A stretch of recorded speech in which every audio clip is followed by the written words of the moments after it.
नमस्कार फ्रेंड्स, तुम्हाला आठवत असेल लहानपणी मोठी माणसं सांगायची की गणपती बाप्पा आलेत, आज चुकूनही चंद्र पाहू नको.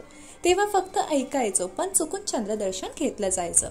त्यामागे एक कथा आहे आणि जर आजच्या दिवशी तुम्ही चंद्राचं दर्शन घेतलं तर त्यावर काय उपाय आहेत हे देखील आपण पाहूया. आज चंद्रदर्शन का करू नये? गणपतीला हत्तीचे मुख प्राप्त झाल्यानंतर सर्वजण त्यांना गजमुख म्हणायला लागले. यातच गणपती बाप्पाची शरीर प्रकृती स्थूल होती, मात्र यांच्या अफाट बुद्धिमत्तेचा सर्वजण आदर करत, पण चंद्र मात्र गणपतीच्या या रूपाला सदैव नावं ठेवत असे, कारण चंद्राला त्याच्या सौंदर्याचा गर्व झाला होता.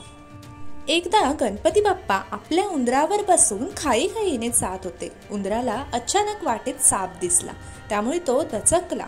उंदीर दचकल्याने त्यावर बसलेले गणपती बाप्पा टुणकन खाली पडले. तेव्हा त्याला चंद्र उपहासाने हसायला लागला.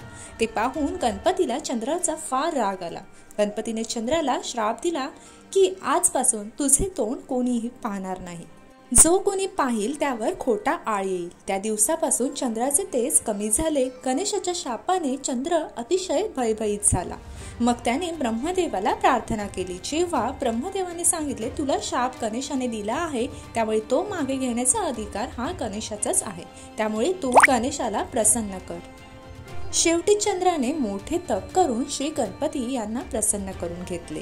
चंद्राच्या तपामुळे व सर्व देवांनी प्रार्थना केल्यामुळे गणपतीने चंद्राला शापापासून मुक्त केले. पण वर्षातून एक दिवस भाद्रपद शुक्ल चतुर्थीच्या दिवशी म्हणजेच गणेश चतुर्थीच्या दिवशी तुझे तोंड कोणी पाहणार नाही आणि जो कोणी पाहिल त्यावर त्या वर्षी खोटा आळ येईल असं देखील सांगितलं. त्यावर चंद्राने प्रार्थना केली की जर कुणी चुकून गणेश चतुर्थीच्या दिवशी माझे तोंड पाहिले तर खोटा आळ येऊ नये, म्हणून त्याने काय करावे. तेव्हा गणपतीने सांगितले की त्याने संकष्टी चतुर्थीचा व्रत करावा, म्हणजे खोट्या आळातून त्याची मुक्तता होईल. तर फ्रेंड्स, व्हिडिओ आवडला असेल तर व्हिडिओला लाईक करा, चॅनलला सबस्क्राईब देखील करा. थँक्यू.